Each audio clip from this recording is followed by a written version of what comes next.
En el texto a ver hoy vamos a encontrarnos de entrada una serie de expresiones que creo que conviene primero clarificar y ya después entrar al texto. Como son expresiones que se refieren a conceptos fundamentales para Hegel, puede ser que tardemos un poco en presentarlas, pero no le hace. La primera, y la van a encontrar en la segunda línea del texto, y luego, oye, si quieres una silla, búscala en otro sitio, porque luego en esa te van a estar empujando. Y la primera la van a encontrar en la segunda o tercera línea del texto, y luego en la quinta otra vez, es espíritu. Ya en algún momento señalábamos cómo hay una relación en la estructura del texto entre espíritu, conciencia, autoconciencia. O sea, cómo la conciencia es la facultad o capacidad o forma de aprehender la realidad. No te sientes en esa, Álvaro. Busca otra en otra parte o siéntate aquí en el piso o donde sea. La conciencia es la forma de aprender o comprender la realidad que puede pasar de la certeza inmediata de lo inmediato. Allí no, de la certeza inmediata de lo inmediato a su determinación en la comprensión, o incluso más adelante en el entendimiento que relaciona esa cosa comprendida y determinada a otras cosas con otras determinaciones. La autoconciencia sería la capacidad de reflexionar sobre esa misma aptitud o posibilidad nuestra de comprender la realidad en su totalidad, como se nos presenta, y en cuanto a capacidad de reflexión de un sujeto cualquiera que conoce, y por otra parte que conoce cualquier cosa, es algo abstracto. Ya creo haber mencionado en una forma provisional el sentido de autoconciencia como de espíritu, como la totalidad de las autoconciencias, pero aquí sí hablamos de autoconciencias reales o concretas, en cuanto se relacionan entre ellas y se relacionan con el mundo. Todavía podríamos buscar la comprensión de la realidad del espíritu ahora en su relación con el concepto y con la idea, que son los otros dos términos, concepto e idea, que van a aparecer en el texto. De hecho, podríamos decir que indudablemente puede darse o hablarse de el concepto del espíritu. Esto es la comprensión que el espíritu alcance de sí mismo, o la comprensión, vamos más despacio, que nosotros tengamos de esto que designamos como espíritu. Pero el término concepto implica para Hegel un movimiento o un proceso que en la noción espíritu no está necesariamente presente. Lo que sí estaría presente es el hecho de que el concepto se refiere a la comprensión y el espíritu, pronto lo irá aclarando Hegel, más bien a la acción.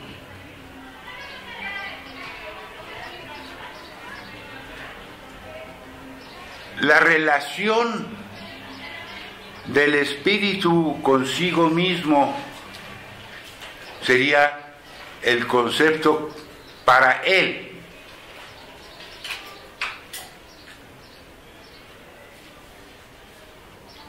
Y en cuanto él, en este movimiento, podríamos decir, se impulsa a sí mismo y se recupera de ese impulso suyo, tendríamos que aclarar que en cuanto a impulso que va más allá de sí, estaríamos hablando de su exteriorización. O sea, el superar o trascender el límite en el que se halla. Pero ese impulso de superar o trascender es lo que de alguna manera, como realidad del espíritu y en cuanto es para nosotros su concepto, este impulso es lo que sería, creo, comprendido como idea. Vamos a volver sobre esto enseguida, pero por lo pronto un cuadro más general, cuya exteriorización podríamos decir propia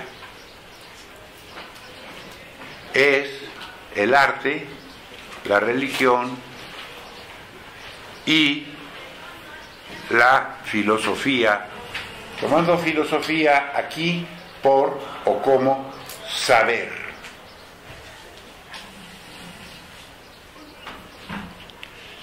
De hecho, lo que está en juego sería lo que podemos explicar como el concepto y la crítica de la cultura. Ese término ya lo habíamos comentado en la ocasión anterior. Pero tomando cultura en los dos sentidos, como formación cultural y como proceso formativo, o sea, como formación cultural, el presente en el que nos encontramos, y como proceso formativo, aquel que nos lleva en este desarrollo.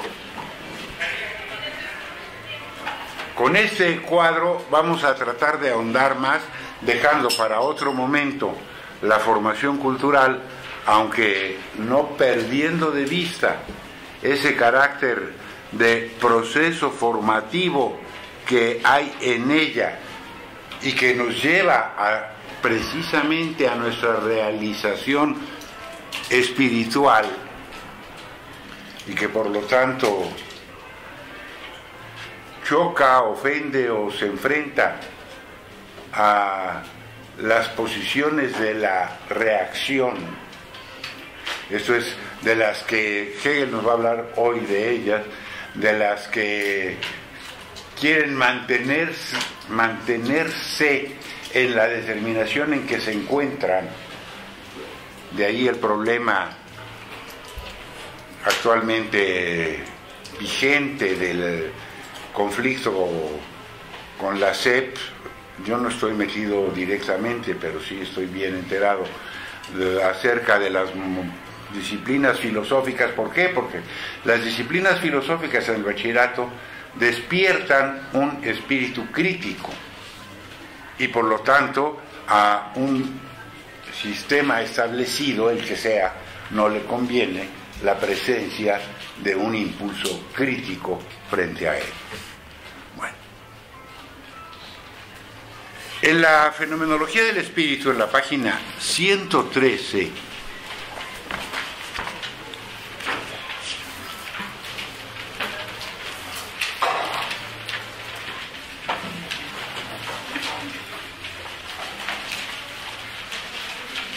nos dice, es como en la cuarta línea, en cuanto a una autoconciencia es el objeto, entonces, cuando una autoconciencia se sabe a sí misma, y es entonces objeto del saber,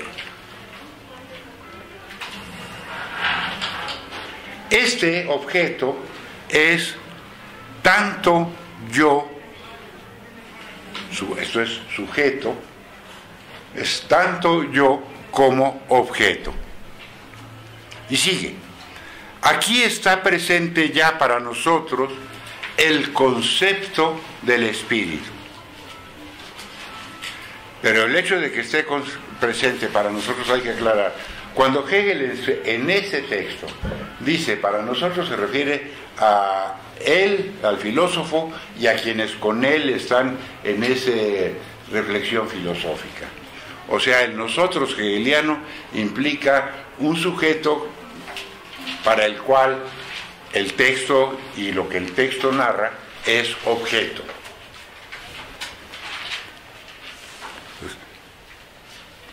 Entonces, para nosotros aquí está ya presente el concepto del espíritu. ¿Qué quiere decir ese para nosotros aquí? Que para el espíritu mismo no lo está. Entonces el espíritu puede estar en su movimiento y no saberse o no reconocerse en él. Más tarde, esto es en un momento ulterior a aquel al que se está refiriendo en esas páginas, vendrá para la conciencia la experiencia de lo que el espíritu es. Esta sustancia absoluta, no voy a entrar en el detalle de todas las expresiones, que en la perfecta libertad e independencia de su contraposición es decir, de las distintas conciencias de sí que son para sí y que se encuentran en ella, es la unidad de las mismas. El yo es el nosotros y el nosotros el yo. Sigue y concluye diciéndonos que la conciencia, en la autoconciencia, solo tiene como el concepto del espíritu.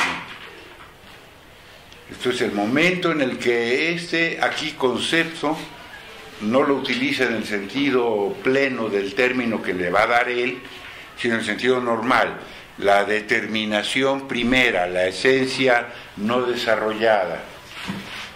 El concepto del espíritu, y lo que sigue ya sí es claro, es literario dentro del esquema de Hegel o del estilo de Hegel, pero presenta que ese concepto, el llegar a ese momento que él podría llamar a esa experiencia de lo que es ser espíritu, es el punto de viraje a partir del cual la conciencia, es el sujeto, se aparta de la apariencia coloreada del más acá sensible y de la noche vacía del más allá suprasensible para marchar hacia el día espiritual del presente. Lo que a él le importa es el presente. Lo otro puede ser o quedarse en la exterioridad, no en la exteriorización, sino en la exterioridad, en la contemplación de las cosas como contemplación del mundo que no interactúa con él, o al revés, el irse a la interioridad como el sujeto, aquel del que ya hablábamos en una o dos sesiones anteriores, el yo igual al yo, del cual todo lo demás no es sino no yo. Uno y otro extremos son superados por la interacción del espíritu con el nosotros, esto es, con la totalidad de las otras autoconciencias en acción, y también con la superación de su, usemos la palabra, enajenación en el más acá o en el más allá, para encontrarse en su momento y en su realidad. ¿Hasta aquí va suficientemente claro? A mí no me queda muy claro si esa interacción es el espíritu o el sujeto es el espíritu. ¿Cómo? O sea, la interacción entre el sujeto y las cosas da como resultado el espíritu, o el sujeto es el espíritu. El sujeto es el espíritu, pero como sujeto, conciencia es abstracto. Y a partir de su interacción consigo mismo se sabe como autoconciencia. Y a partir del saberse como autoconciencia es capaz de relacionarse con otra autoconciencia. Entonces se sabe en relación con ella y en relación con el mundo. Y eso es el espíritu. Ahora bien, en ese primer momento se da la inmediatez de la conciencia consigo misma en la relación con la cosa, la certeza, la percepción, el entendimiento. Esa inmediatez tiene su mediación en la autoconciencia, reflexión en la que ella, sujeto, es objeto para sí. Ay, la visita va a ser cada 8 días. Y en ese volver a sí o ser para sí, es que se apropia de sí misma como autoconciencia. En ese punto, yo creo que la traducción de Rosses es absolutamente clara y correcta, y que hay una diferencia entre el ser sí mismo y el ser para sí. Entonces aquel es sí mismo, pero no es para sí. Ustedes se supone que están en el esfuerzo de ser para sí. Bueno, no sé por qué el traductor español es Redondo de segundo apellido. Bueno, él dice por qué, pero no me convence nada lo que dice. Ese ser para sí o ser sí mismo, más bien,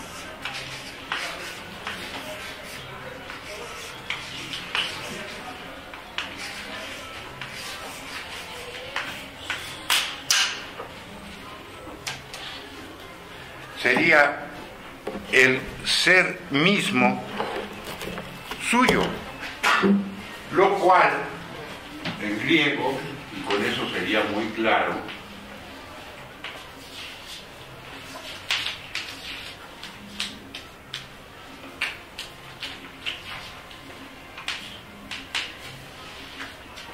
autos.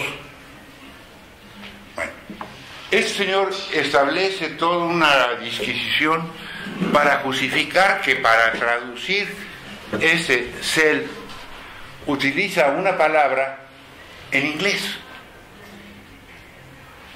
que además dice que es muy usada en el medio académico, será en España, self.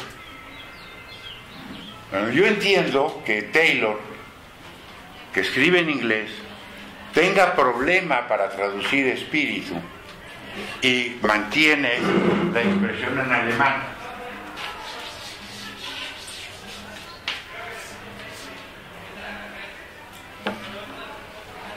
¿Por qué? Porque en inglés la expresión, como para traducirla, sería ghost, que es fantasma y no viene al caso, de los de Sabanita, pues, mint, que sería mente, pensamiento, y es demasiado pobre. Entonces él prefiere mantener, porque spirit también existe en cierto inglés, pero eso se traduce algo así como vino o licor o estimulante, tampoco. Por lo menos pídansele a una computadora que les traduzca Holy Spirit, y en lugar de Espíritu Santo les dice eso, ¿no? Espíritu alegre o algo así. Digo, bebida estimulante, alegre. Entonces, este señor traduce el sí mismo como self. Bueno, aquí queda prohibida esa traducción y nos inclinamos, si alguien prefiere utilizar la griega autos, no hay problema. Que ese self, en alemán, no en inglés, sería la raíz de la autoconciencia.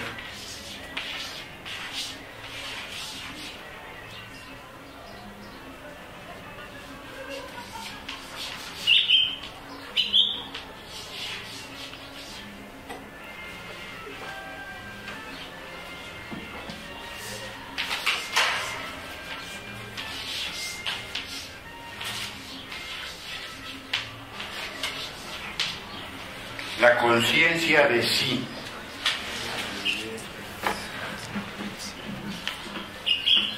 Conciencia de sí que nos puede llevar a...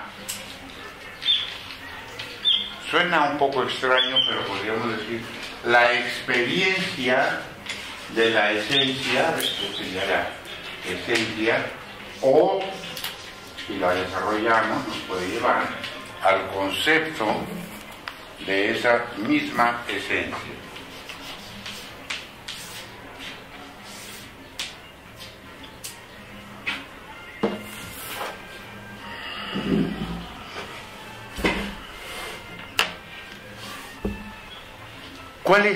¿Dónde estaría la diferencia entre el concepto y la idea? Sobre todo cuando hablamos de la idea absoluta. Bueno, idea es casi literal en español, pero para que no haya dudas, la idea absoluta sería das absolute idee. La idea se nos presenta en un primer momento, lo vamos a retomar un poquito más adelante, como en una doble relación, en el conocimiento y en el bien. Recuerden la crítica de Kant, si es que la han visto, las preguntas en las que termina: ¿qué puedo saber? ¿Qué debo hacer? ¿Qué me es permitido esperar? Y nos dice que aquí aparece la idea de lo incondicionado como trascendente, esto es más allá de los fenómenos.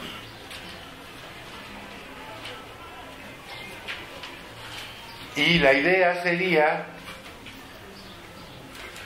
o las ideas, porque de hecho son tres que él presenta como irreductibles,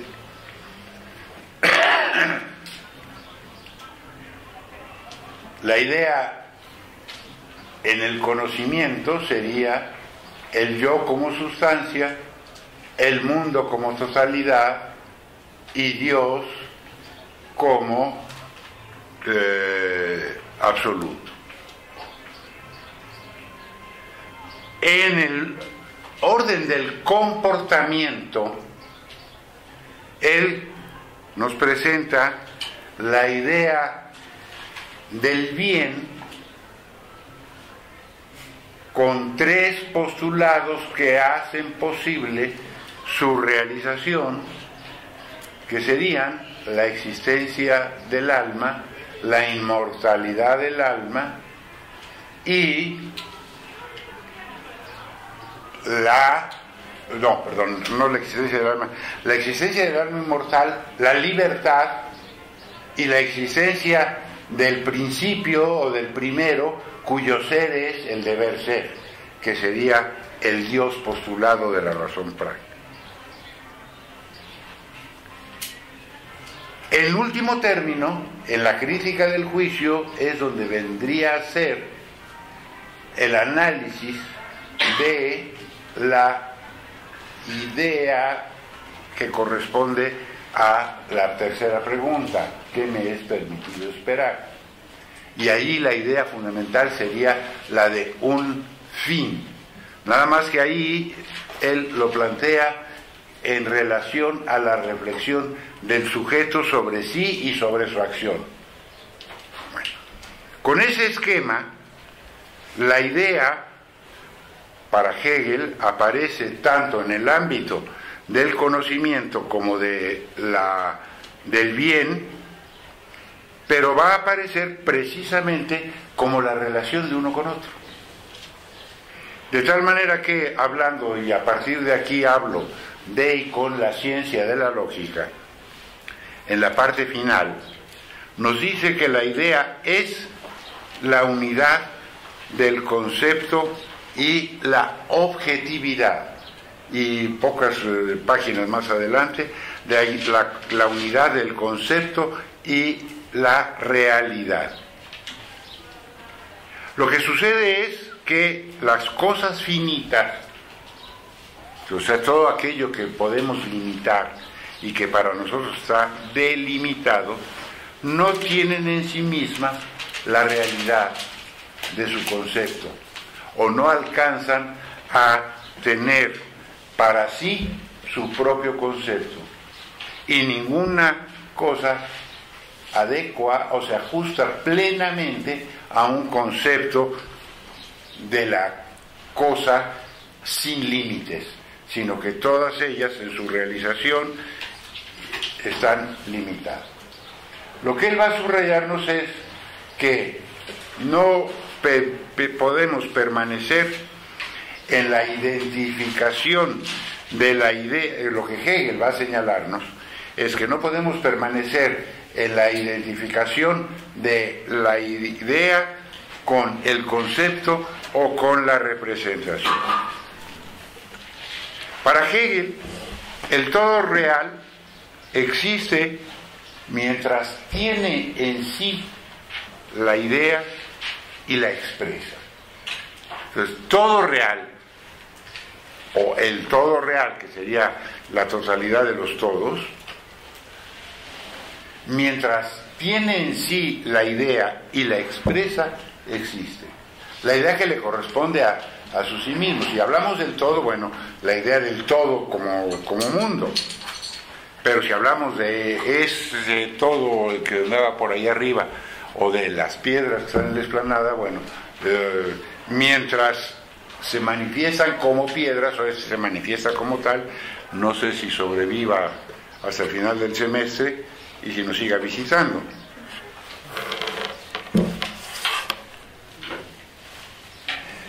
Esa expresión en la totalidad implica la congruencia entre el concepto y la realidad, pero a la vez la diferencia entre el concepto, congruencia dije, ahora diferencia entre el concepto y realidad, mientras ésta no llegue a su complemento, su consumación, sería la palabra más cercana a la que utiliza Hegel.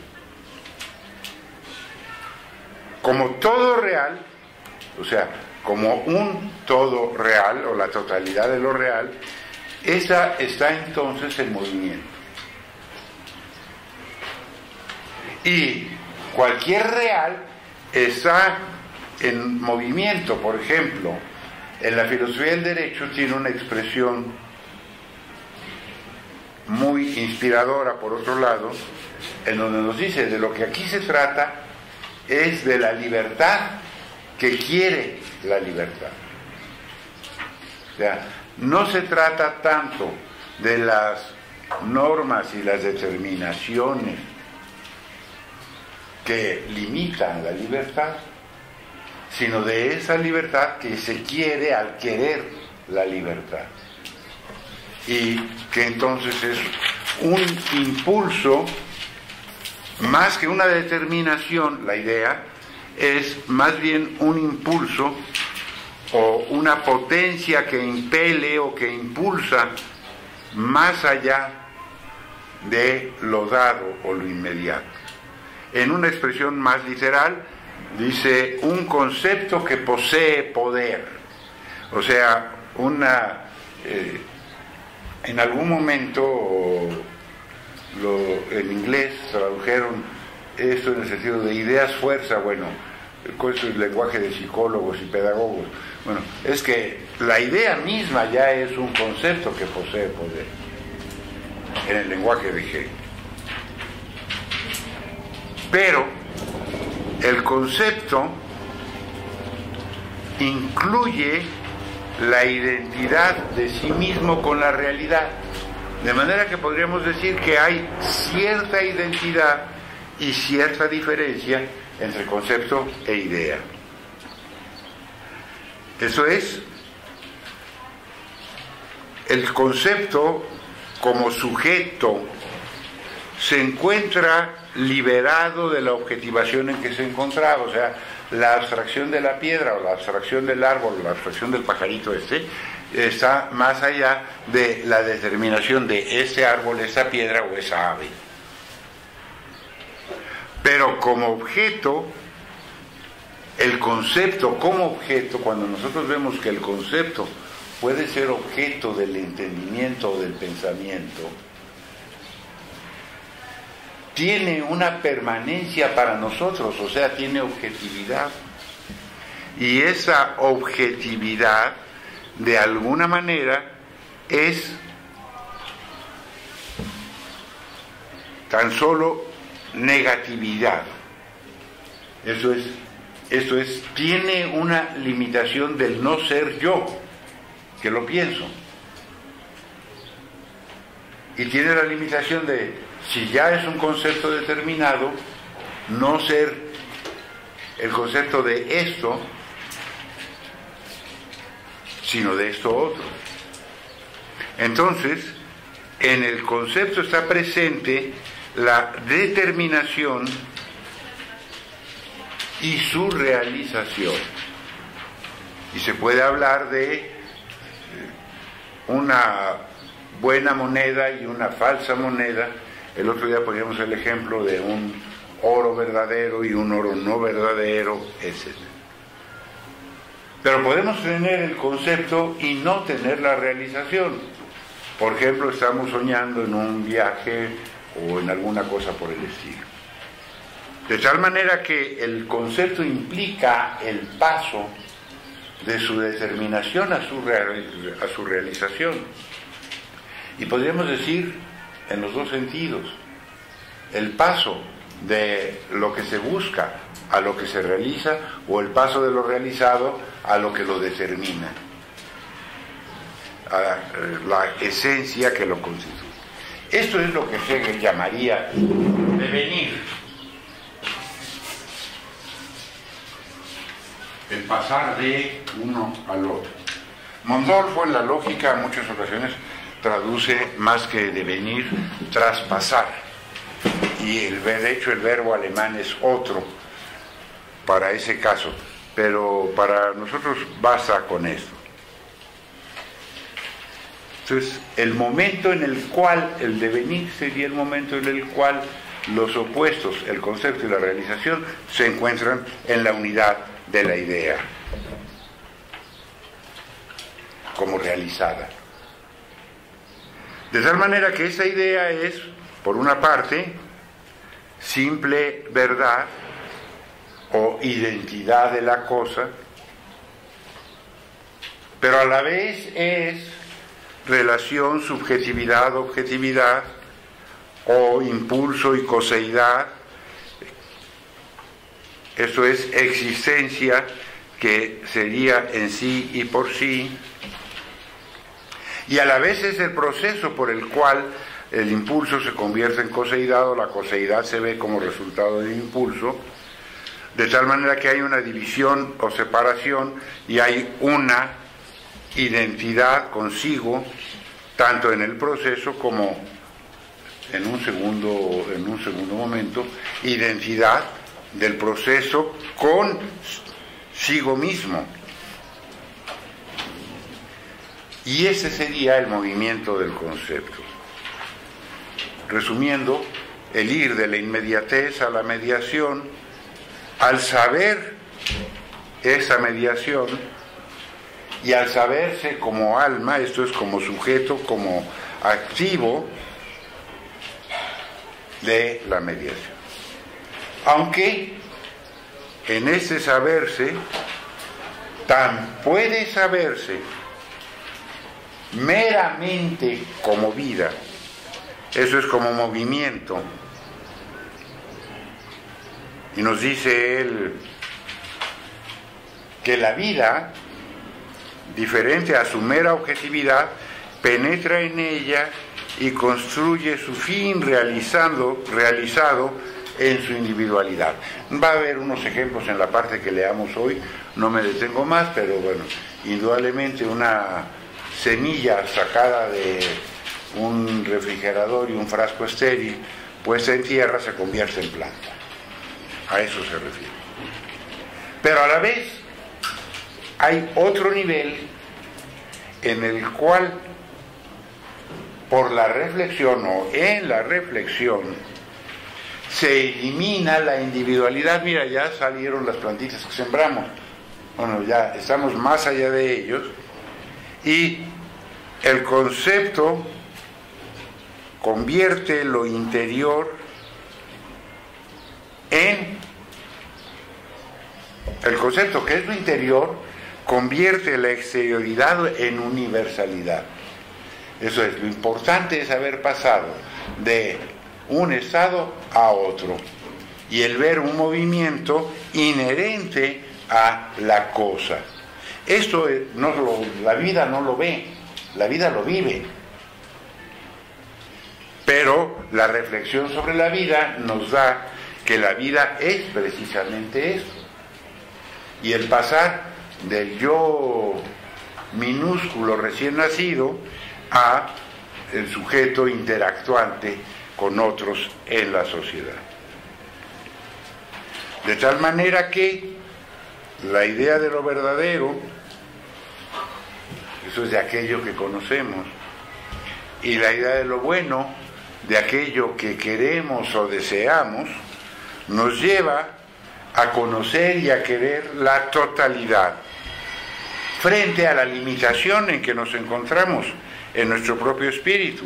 Esto es, en nuestro conocer y en nuestro querer, que siempre está limitado, pero siempre tiene la posibilidad de reconocerse a sí mismo, de conocer la idea como su absoluta verdad, de conocer y actuar igualmente una cosa o la otra, o sea, tan conocer como actuar, de tal manera que cada vez llegue, Hegel dice, al absoluto conocimiento, podríamos hacerlo más claro, a la absoluta posesión de sí mismo. Sabe así su propia limitación y quiere su superación. Y esa superación es el término, no sé, recuerdo si ya lo he puesto, Aufhebung. Por ahí hay una H que siempre se escapa.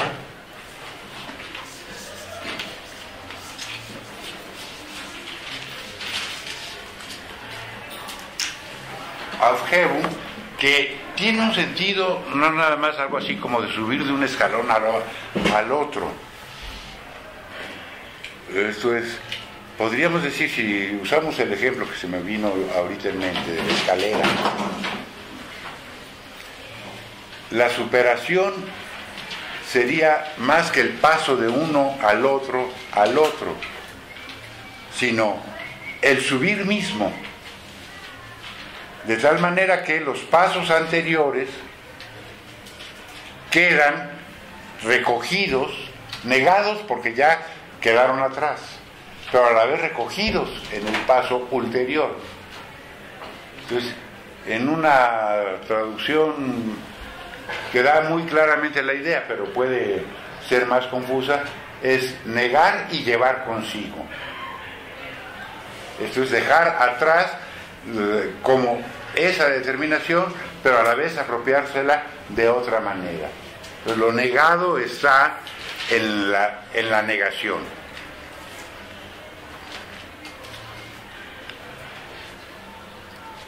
¿Hasta aquí hay alguna cuestión?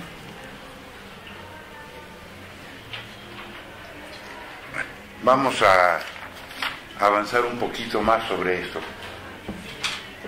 La vida, entonces, es, dice Medio, podríamos traducir, ya apareció la palabra en alguna ocasión anterior, muy al principio del curso, el elemento para el espíritu. En cuanto que la vida es un impulso que media su realidad a través de su objetividad, esto es en cuanto se va objetivando. Y esto se da en la vida y en los vivos. No hay algo así como la vida en el aire, sino la vida es la vida de los vivos, como en el desarrollo del concepto. Y ese desarrollo nos llevaría a la unidad del espíritu con su corporalidad. Eso es, el individuo en cuanto viviente ha surgido en ese nivel elemental del espíritu, pero en cuanto supera su inmediatez es que alcanza la universalidad. Y esa superación que lo lleva a la unidad con la totalidad o como totalidad, tan es asequible para él por la idea teórica como por la idea práctica. En cuanto que la idea absoluta las comprende a las dos y contiene en sí toda determinación, vuelve a sí misma a través de su autodeterminación y, por lo tanto, es libre. De tal manera que el espíritu, presente en el concepto, en su determinación, encuentra en la idea de sí mismo la posibilidad de la negación o la superación de esa determinación y el horizonte de la libertad. De tal manera que la existencia de la idea en cuanto nos la representamos como realizada, igual la podemos concebir o comprender o ejemplificar como naturaleza o como espíritu. Pero su expresión propia, las maneras de comprenderse y de darse una existencia apropiada, eso es libre, de ponerse en ellas, serían el arte y la religión. Una individualidad activa con un sentido universal, un sentido de comunidad que se traduce en una actividad. Más allá de ella, sin embargo, la filosofía sería la manera más elevada para el espíritu de comprenderse en su concepto. Y seguir el curso de sus determinaciones sería el proceso que implica la fenomenología del espíritu, como un movimiento que se determina y se realiza a sí mismo en el ver cada una de las figuras por un lado y por el otro, entonces ver la negación de lo primero y ver el segundo lado de ese mismo movimiento. O él recurre en varias ocasiones a este ejemplo, a esta expresión ejemplificadora, como el silogismo en el que los extremos se unen por el medio que desaparece. Y en ese silogismo tendríamos de alguna manera presente la totalidad concreta en sí libre, la determinación y la diferencia dentro de ella, y la dialéctica como el movimiento que une de una determinación a otra, en la que el concepto, en el cual movimiento, el concepto se produce y encuentra a partir, si se quiere, del análisis y de la síntesis, esa unidad que ya no es la inmediatez, sino la mediación o superación de lo inmediato.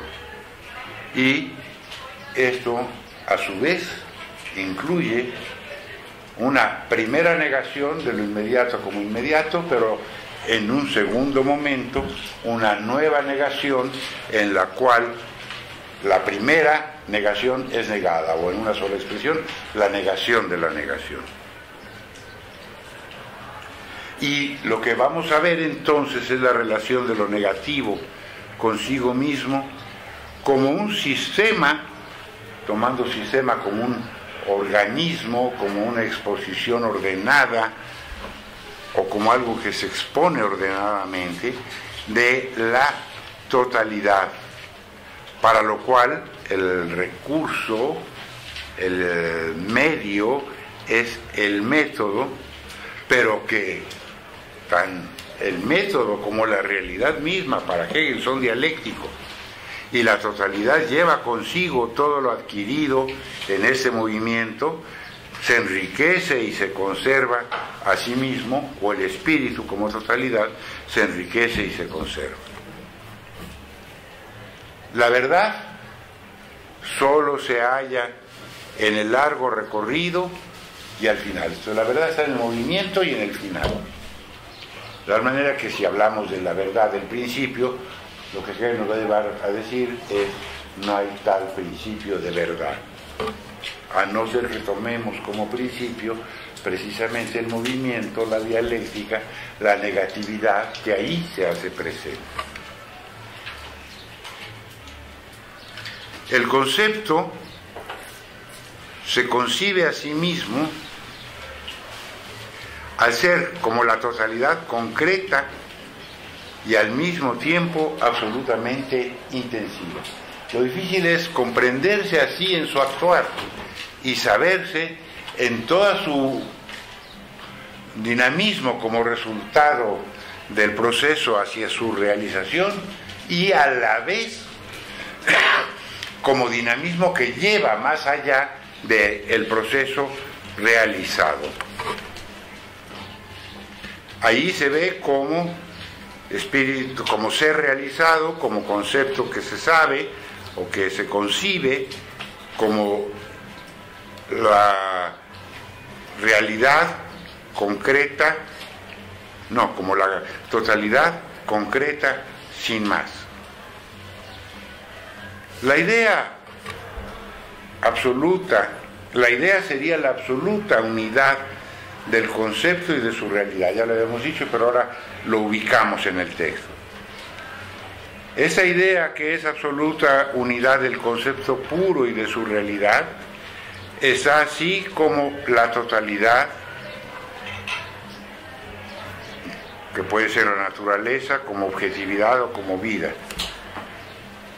pero a la vez es absoluta liberación, y en esa libertad la forma de su determinación es la exterioridad o la exteriorización en el marco del espacio y del tiempo, comprendida como objetividad y como vida exterior.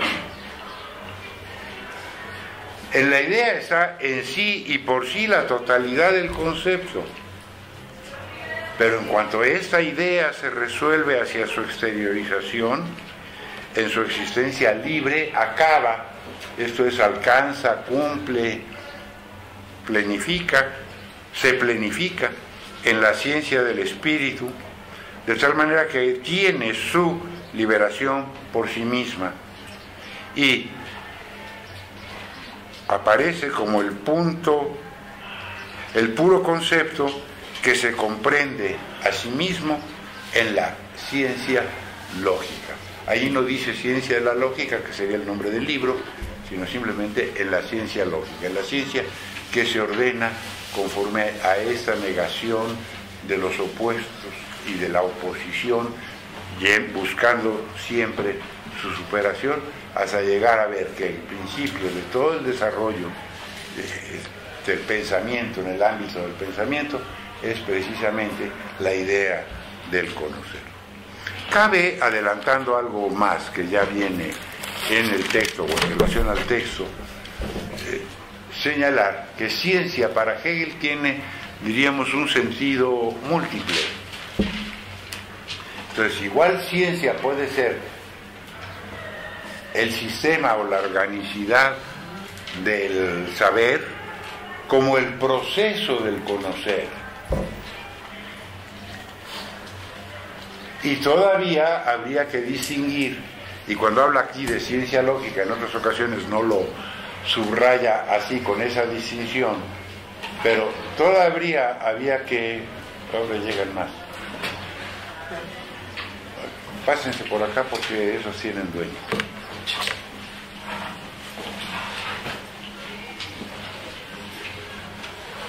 Habría que distinguir las ciencias o las ciencias particulares o una ciencia biológica, matemática, física, social, etcétera, de la ciencia, que hasta la podríamos escribir con mayúscula, que sería la reflexión que las comprende a todas ellas, o en último término, en una expresión que él utiliza, la reflexión, el resultado de la reflexión sobre la reflexión. Hasta aquí quedó algo pendiente. Bueno, lo que tendríamos, digo, si hay algo, pero en serio, lo que tendríamos que ver hoy es algo muy sencillo, en realidad. Me refiero a que es un texto en el cual abunda los ejemplos, que no requieren mayor explicación. Está presente la reiteración de un ejemplo por otro, la parte difícil de explicación de conceptos, espíritu, ciencia, reflexión, concepto, idea, la hemos dado ya. Entonces creo que sí lo podríamos ver en aproximadamente una hora que nos queda. Pero ya estaba ya empezando donde...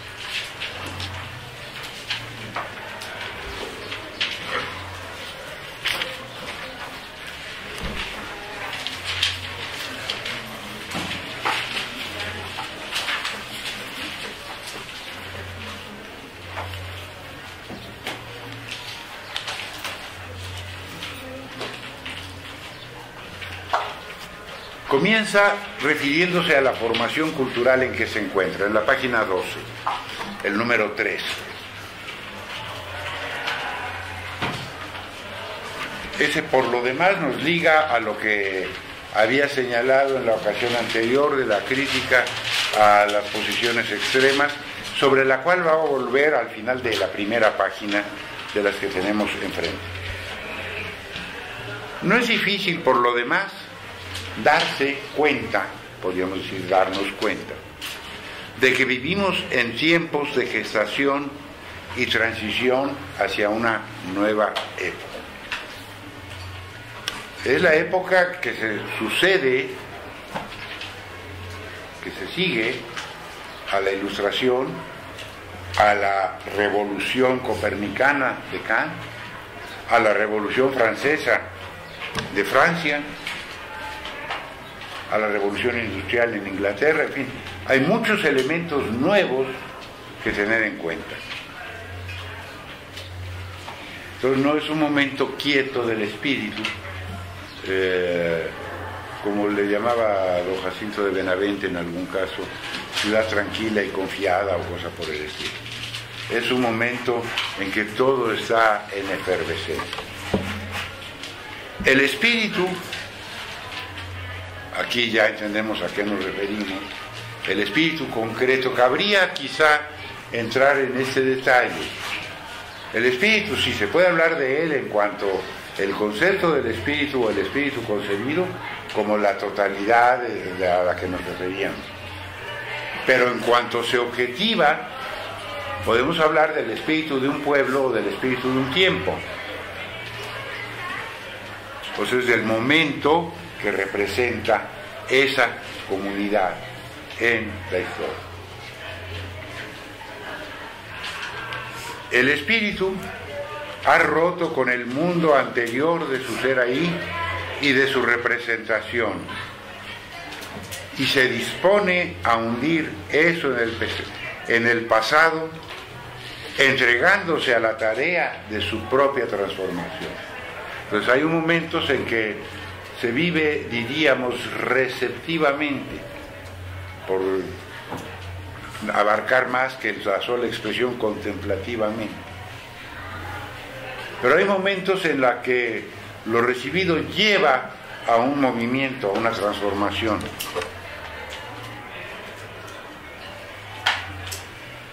Que lo va a ejemplificar enseguida. Ciertamente nunca permanece quieto el espíritu, sino que se halla siempre en movimiento incesantemente progresivo, aunque en muchas ocasiones no se perciba ese movimiento. ¿Por qué? Aquí va a plantearnos el paso de lo cuantitativo a lo cualitativo. Se requiere una acumulación cuantitativa para que se dé una expresión o una manifestación cualitativa. Por ejemplo, en el caso espero que no sea, se manifestó en el 85, la falla esa que, si no va habiendo temblorcitos más o menos de cuando en cuando, y el problema es que hay una parte de la falla donde no ha habido temblores hace bastante tiempo, la falla del Pacífico, cuando disipa la energía que ha acumulado, tiene mucha energía, y entonces vienen temblores como el del 85. Si va habiendo temblorcitos de 4 o 5 grados Richter, estamos muy bien.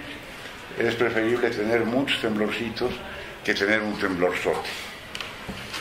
Entonces, el paso de esa manifestación es que el espíritu no está quieto, pero no siempre se manifiesta, va acumulando energía, así como en el niño. Primer ejemplo, obvio, tras un largo periodo de silenciosa nutrición, el primer aliento rompe bruscamente la gradualidad del proceso puramente acumulativo en un salto cualitativo, y el niño nace. Así como en el niño, pues, así también el espíritu que va a tomar, que se forma, va madurando lenta y silenciosamente hacia la nueva figura. Va desprendiéndose de una partícula tras otra de la estructura de su mundo anterior. Y los estremecimientos de este mundo se anuncian solamente por medio de síntomas aislados. A veces se siente uno así. Yo me acuerdo que en el año 67, 68 yo me sentía aquí así, y lamentablemente me vuelvo a sentir un poco así. Esto es que algo va a pasar, o algo está a punto de suceder o puede suceder, y no sabemos exactamente qué. ¿Qué es lo que nos pasa? Ciertamente esos síntomas aislados, la frivolidad y el tedio que se apoderan de lo existente, el vago presentimiento de lo desconocido, son los signos premonitorios de que algo otro se avecina. Estos paulatinos desprendimientos, que no alteran la fisonomía del todo, se ven bruscamente interrumpidos por la aurora que de pronto ilumina como un rayo la imagen del mundo nuevo. Entonces, ahí hay algo ya por fin. Pero la aurora no es el día. Es el anuncio del día que, según parece además en los países nórdicos, puede durar más tiempo que el salir del sol. Aquí es muy rápido. Este mundo nuevo no presenta una realidad perfecta, como no la presenta el niño recién nacido, y es esencialmente importante no perder de vista esto.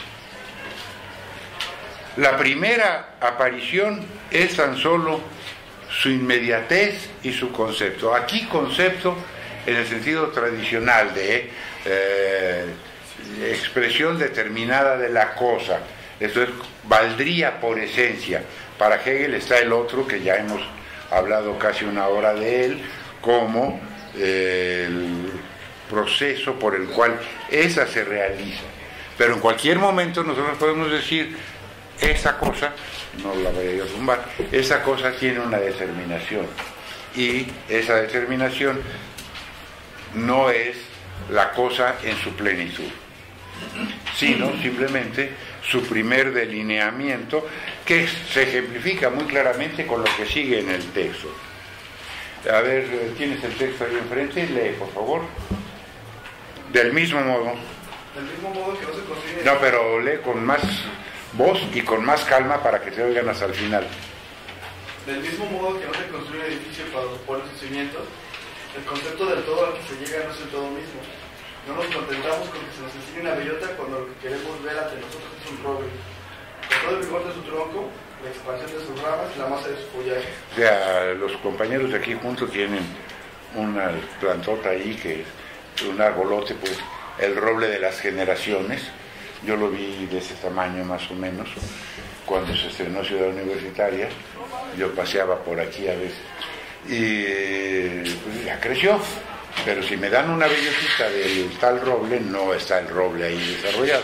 Lo mismo en el caso de la casa, volviendo al ejemplo ya mencionado del edificio, en el que la ciencia y coronación de un mundo del espíritu no encuentra su acobamiento en sus inicios. Si yo tengo el plano de una casa, no tengo la casa.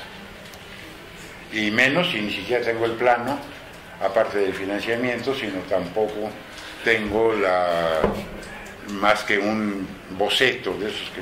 Miren qué bonito, los que tiran en la puerta de la casa todos los días de la semana, los que se dedican a vender eso, lo que tiran son unas casas muy bonitas que si las va uno a ver, no, pero eso no era lo que estaba en el papelito que me entregaron o que me enseñaron. Pues no, porque lo que se trata es de hacerla muy bonita, pero resulta que todavía no tiene agua, ni luz, ni pavimento a lo mejor, etc. De ciencia, coronación de un mundo del espíritu, no encuentra su acabamiento en sus inicios. Ese es el momento de la aurora, el momento de la inmediatez y el comienzo de un nuevo espíritu. Ahora vamos, digamos, del inicio para atrás. Bueno, para llegar al momento del comienzo de un nuevo espíritu en el tiempo, es el producto de una larga transformación de múltiples y variadas formas de cultura. La recompensa de un camino muy sinuoso y de esfuerzos y desvelos no menos arduos y diversos. Es el todo que retorna a sí mismo, saliendo de la sucesión y de su extensión, esto es, de su espacio y su tiempo anterior, convertido en el concepto simple de ese todo. Pero mientras no se sabe a sí mismo, no es capaz de hacer algo de acuerdo consigo mismo. Puede que haga muchas cosas o las tenga que hacer, le refiero desde necesidades biológicas hasta actividades rutinarias o incluso actividades no rutinarias pero enajenantes. Bueno, pero mientras no se ha hecho dueño de sí por esa reflexión sobre la reflexión, no ha llegado al concepto de sí como un todo. Y eso vale tanto para el espíritu como para uno cualquiera espiritual.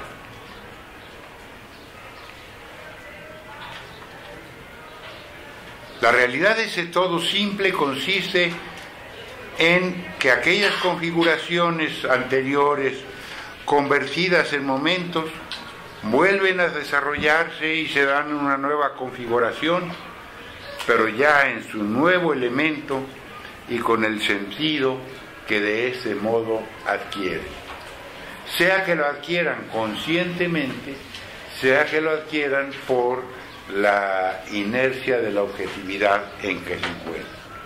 Allá por la introducción de la filosofía del derecho, Hegel habla del búho de Minerva que solo levanta el vuelo hacia el atardecer. Entonces, no se trata de las predicciones, no se trata de que poner doctrinas vacías o ejemplos edificantes, sino de comprender la realidad de ese espíritu que se ha venido formando en el tiempo, ha convertido sus configuraciones en momentos que vuelven a quedar atrás y se dan una nueva configuración, pero ya de otra manera.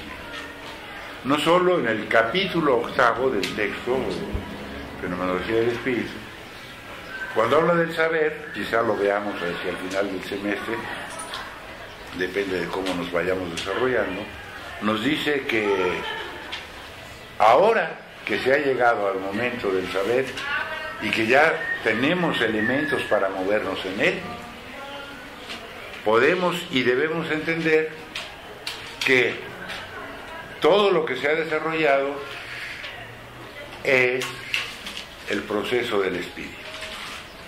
Pero que ese proceso tiene, diríamos, un ser ahí, le llama contingente. Eso es que depende de otro. Él usa el término en ese sentido. Y esa es la naturaleza. Y otro, en cambio, es, lo va enunciando y configurando, el ser ahí libre, el devenir que sabe de sí mismo. Esto es la historia. Y ahora que ya se sabe,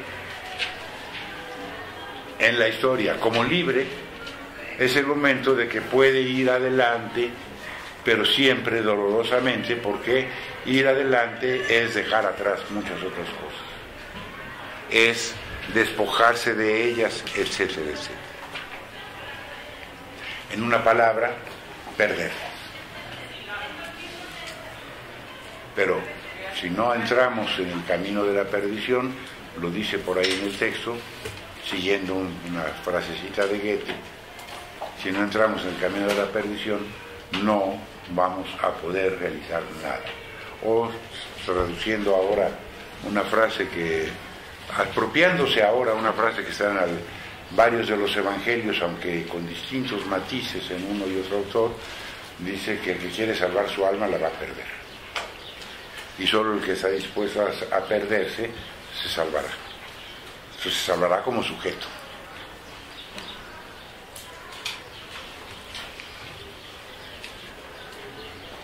Mientras que de una parte, la primera manifestación, aquella inmediatez del mundo nuevo, no es más que el todo velado en su simplicidad o su fundamento universal. Tenemos que, por el contrario, la conciencia, y aquí viene el conflicto y la contradicción, la conciencia conserva todavía en el recuerdo. Esa palabra a veces es importante, a veces es meramente de uso, el ínimo.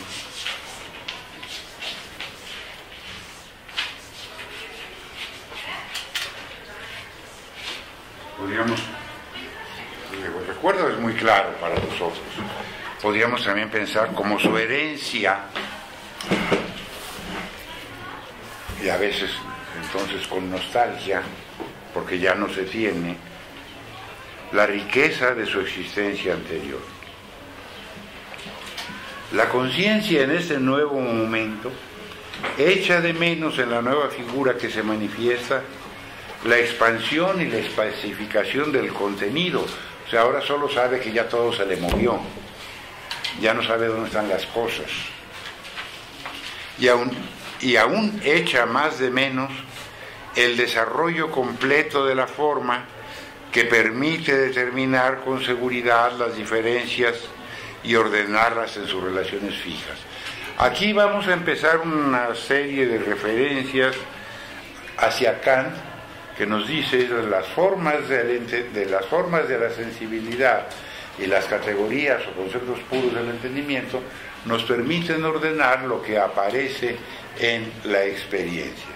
Sí, tenemos nuestra experiencia del mundo ordenada de una manera, pero cuando cobramos conciencia de nosotros en el mundo, y sabemos que ese ordenamiento es nuestro,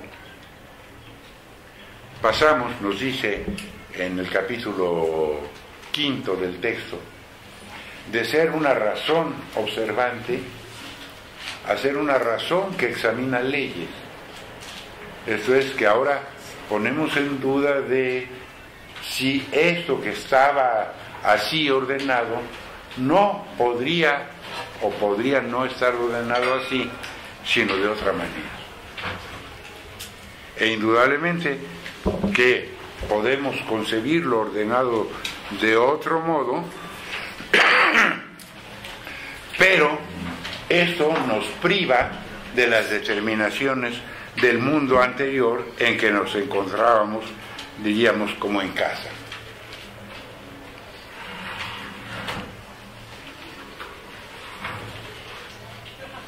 Sin este desarrollo completo, mientras este espíritu que aquí se apunta como la aurora no llegue a su plenitud, la ciencia carece, aquí viene a jugar con dos palabras, esotérico y exotérico.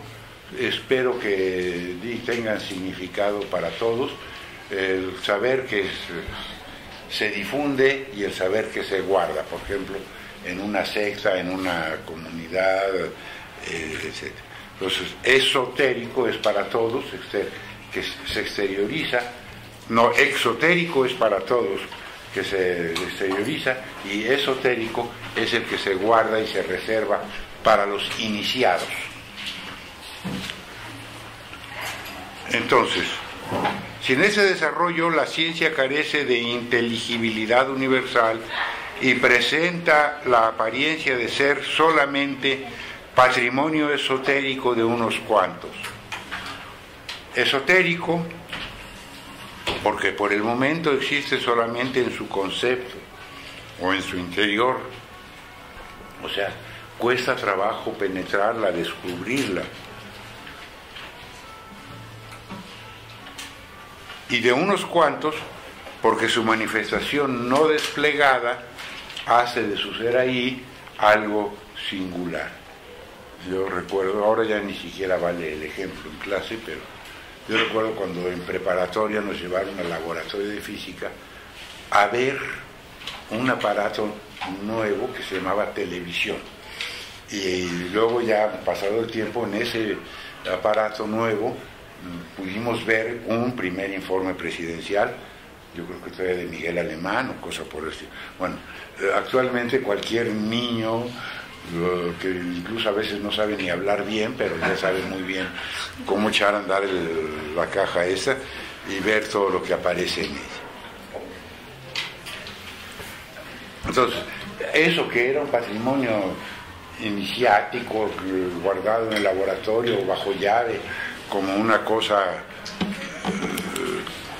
extraña, ahora se volvió absolutamente lo más común, y lo mismo podríamos decir de 1000 cosas que se han vuelto comunes, como estos aparatitos y otros más.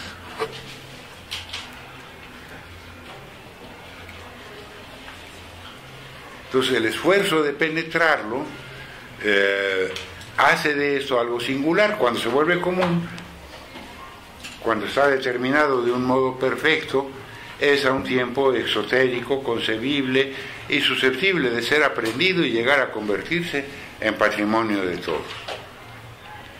La forma inteligible de la ciencia, la pretensión cartesiana, es el camino hacia ella asequible a todos e igual para todos. y el llegar al saber racional a través del entendimiento es la justa exigencia de la conciencia que accede a la ciencia, pues el entendimiento es el pensamiento, el puro yo en general. Yo soy una cosa que piensa, y lo inteligible es lo ya conocido y lo común a la ciencia y a la conciencia no científica. Pero si nos quedamos ahí, nos quedamos atrapados en las ciencias, por medio de las cuales puede la conciencia pasar de un modo inmediato a aquella. Esto es la tecnología, los saberes hacer, etcétera, etcétera. Pero el espíritu siempre se mueve más allá de esto en cuanto descubre su limitación o su contradicción. La ciencia, que hallándose en sus comienzos no ha llegado todavía a la plenitud del detalle ni a la perfección de la forma, se expone, aquí está hablando un poco por sí mismo, eso es a favor de sí, esa ciencia se expone a verse censurada por ello. Sí, cuando yo estoy hablando de una cosa nueva, ¿de qué está hablando el Señor? Puede ser fumadas, locuras, etcétera. Entonces, no es algo determinado, concreto, asequible. Pero si esa censura a la ciencia nueva tratara de afectar a su esencia, sería tan injusta como inadmisible. Sería el no querer reconocer la exigencia en ella de ese desarrollo completo. Eso es querer aprender a nadar por conceptos de manual y no metiéndose al agua. Si te vas a quedar en los conceptos y el principio de Arquímedes, a lo mejor no vas a aprender nunca. Puedes aprender incluso sin los conceptos con tal de que te metas al agua.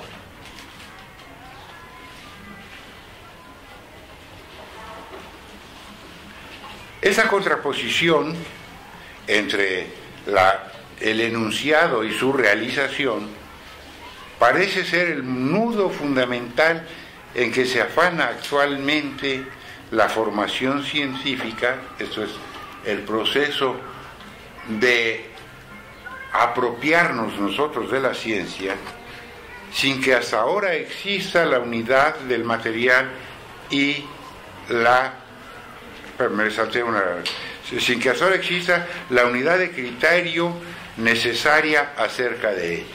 Entonces nos vamos a encontrar con que en la formación cultural del presente de Hegel se contraponen dos tendencias, dos impulsos que serían los que en nuestras historias de la filosofía manejamos como racionalismo y empirismo, o como filosofía continental y filosofía insular, de tal manera que unos buscan la riqueza del material y su inteligibilidad, y son como los grandes coleccionistas de hojas, mariposas, piedritas, o lo que sea.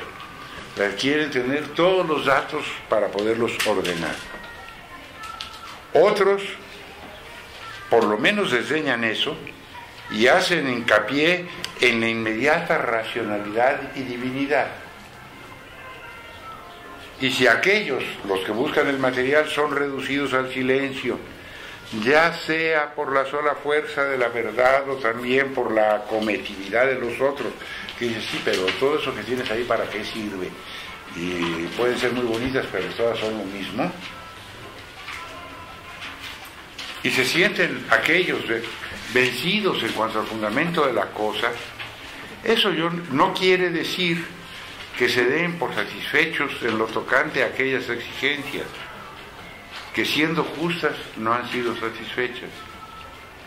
Su silencio se debe solo, por una parte, a la victoria de los otros, y por otra al hastío y a la indiferencia que suele traer consigo una espera constantemente excitada.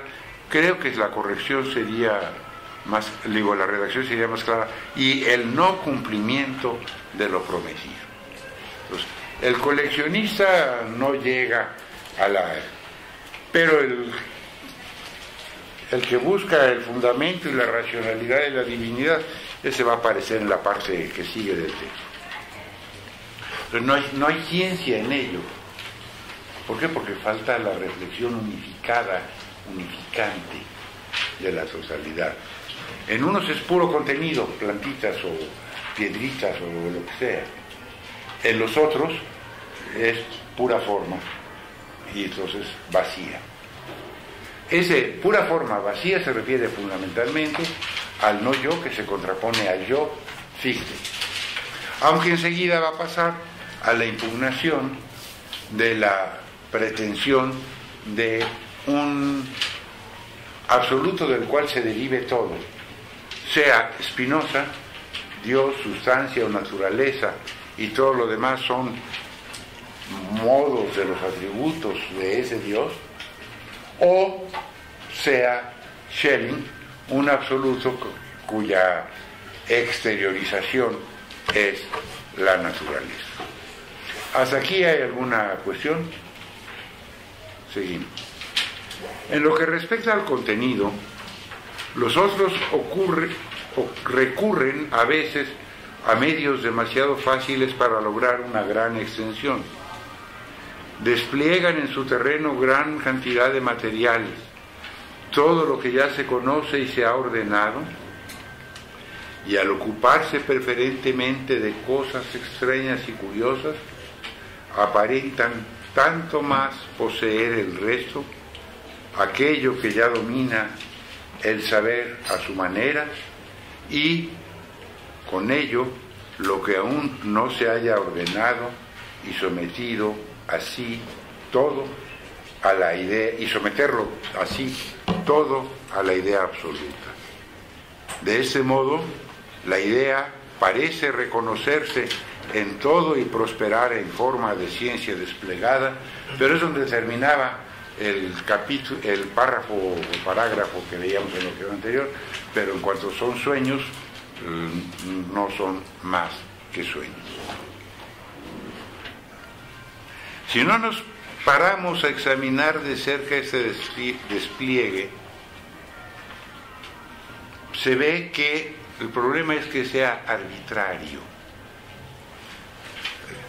Se ve que no se produce por el hecho de que uno y lo mismo se configura por sí mismo de diferentes modos, sino que el despliegue es la informe repetición de lo uno y lo mismo, que no hace más que aplicarse exteriormente a diferentes materiales, adquiriendo la tediosa apariencia de la diversidad. Todo es no yo, con eso no avanzamos nada, aunque digamos que este no yo es distinto de aquel o aquella no yo.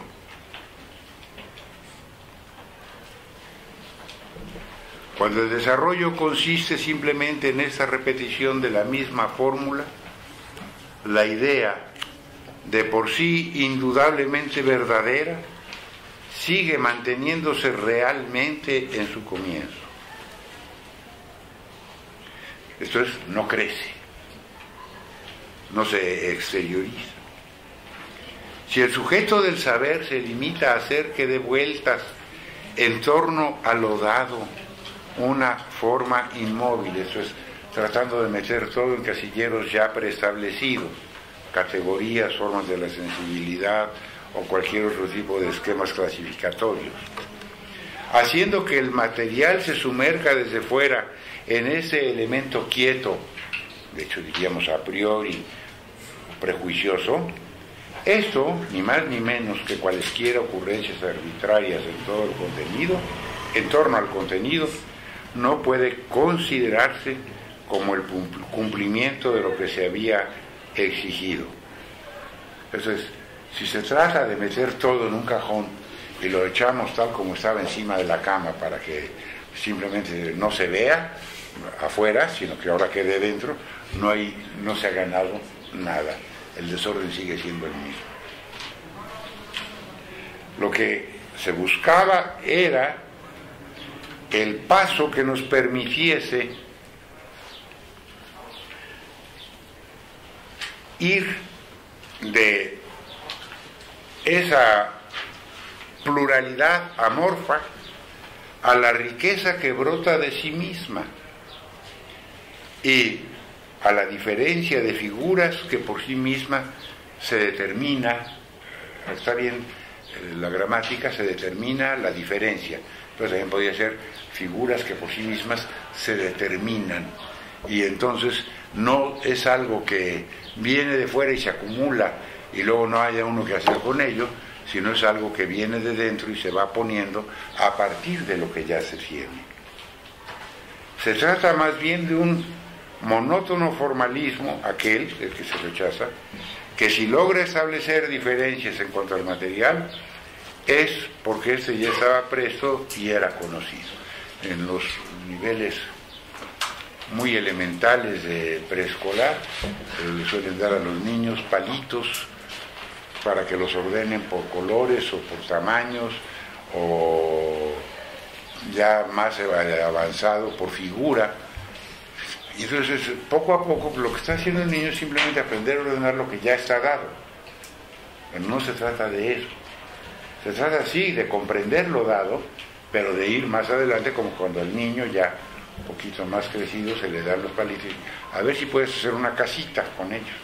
Bueno, ya entonces hay un paso más. Y hay algo más cuando dice uno, bueno, si yo quiero hacer una casita para una maqueta o lo que sea, ¿de qué la puedo hacer? Desde luego que de papel, de cartón, de esa cosa de la que estaba hecha el techo de la guardería, esponjosa, poliestireno. También la puedo hacer de otro plástico moldeado, pero eso implica ya que me lo vendan en placas y que las pueda yo cortar, etcétera, etcétera. Pues viene de adentro. Y no se trata, como digamos el caso de Spinoza, de hacer pasar la monotonía y la universalidad abstracta del ser, sustancia, naturaleza, como lo absoluto, porque esto asegura que quienes no se dan por satisfechos con ese modo de ver, revelan más bien su incapacidad para adueñarse del punto de vista de lo absoluto y mantenerse firmemente en él. En otros casos, sigue haciendo al lado posiciones, la vacua posibilidad de presentarse a algo de otro modo, así como en otros casos la vacua posibilidad de presentarse a algo de otro modo bastaba para refutar una representación, y la misma mera posibilidad, el patrimonio, esto es, cuando se trata de una posibilidad y una representación, simplemente decir, no, mira, es que no es tal, sino tal otro. Había podríamos decir, una refutación inmediata y directa. Entonces, una confrontación. Pero aquí, bueno, el pensamiento universal encontraba aquí todo el valor positivo del conocimiento real. Voy a volver sobre ese positivo, pero hay que avanzar un poquito más. Aquí vemos cómo se atribuye también todo valor a una idea universal bajo esa forma de realidad, y cómo se disuelve lo diferenciado y lo determinado, esto es, el mero modo de los atributos, o mejor dicho, vemos hacerse valer como método especulativo lo no desarrollado o el hecho no justificado por sí mismo de arrojarlo al abismo del vacío. Señalé lo de positivo. Aquí la palabra es un adjetivo común y quiere decir lo que siempre quiere decir positivo. Eso es algo favorable, etc. Pero en Hegel, positividad, negatividad tienen un doble sentido contrapuesto. y por lo tanto también lo positivo, de lo cual en el texto de la fenomenología del espíritu no habla con esa fuerza, pero sí en los escritos de juventud. Lo positivo, en el sentido en el que usa la ciencia positiva la expresión, es lo dado, es lo que aparece. Pero eso es lo negativo de mí. Eso es lo que se enfrenta o se contrapone a mi actividad y que yo tengo que ordenar o acomodar. Lo negativo o la negatividad es precisamente la actividad que rompe con lo positivo, con lo dado, con lo inmediato. Pero en ese sentido, la negatividad es lo positivo o la cualidad positiva del sujeto. El poder dejar atrás el límite o el poder superar su límite. ¿Quedó suficientemente claro eso? Vamos a concluir. Ahora vamos con Schelling. Primero con Fichte y luego con Schelling. Considerar un ser ahí cualquiera, tal como lo es en lo absoluto, equivale a decir que se habla de él como de un algo. O sea, si le quitamos todas las determinaciones, esa sería la etimología de absoluto, sin determinaciones, sin limitaciones. Hablamos de él como de un algo. Esto es como de cualquier cosa. Pero que en lo absoluto, donde A es igual a A, no se dan ciertamente tales cosas como algo determinados, pues ahí todo es uno. Contraponer ese saber uno de que en lo absoluto todo es igual al conocimiento diferenciado y pleno, o que busca y exige plenitud, o hacer pasar su absoluto por la noche en la que, como suele decirse, todos los gatos son pardos. El texto original, el alemán, dice todas las vacas son negras, pero esta fue de las correcciones que todavía se hicieron al texto, porque aclaramos en el salón cuando estábamos viendo las cuartillas de las pruebas, pues que en México no se habla de las vacas negras, sino de los gatos pardos, ¿no? Entonces como que era una expresión más adecuada. Pero sí, en el original las vacas son negras. Bueno, pretender encontrar esto en esa noche en que todas las vacas son negras o los gatos pardos, es la ingenuidad del vacío en el conocimiento. El formalismo que la filosofía de los tiempos modernos denuncia y vitupera, y que constantemente se engendra de nuevo en ella, no desaparecerá de la ciencia aunque se lo conozca y se lo sienta como insuficiente, hasta que el conocimiento de la realidad absoluta llegue a ser totalmente claro en cuanto a su naturaleza. Tomemos aquí naturaleza en el sentido fuerte, physis, esto es el impulso que brota. Entonces, estamos en la pugna entre los formalismos vacíos,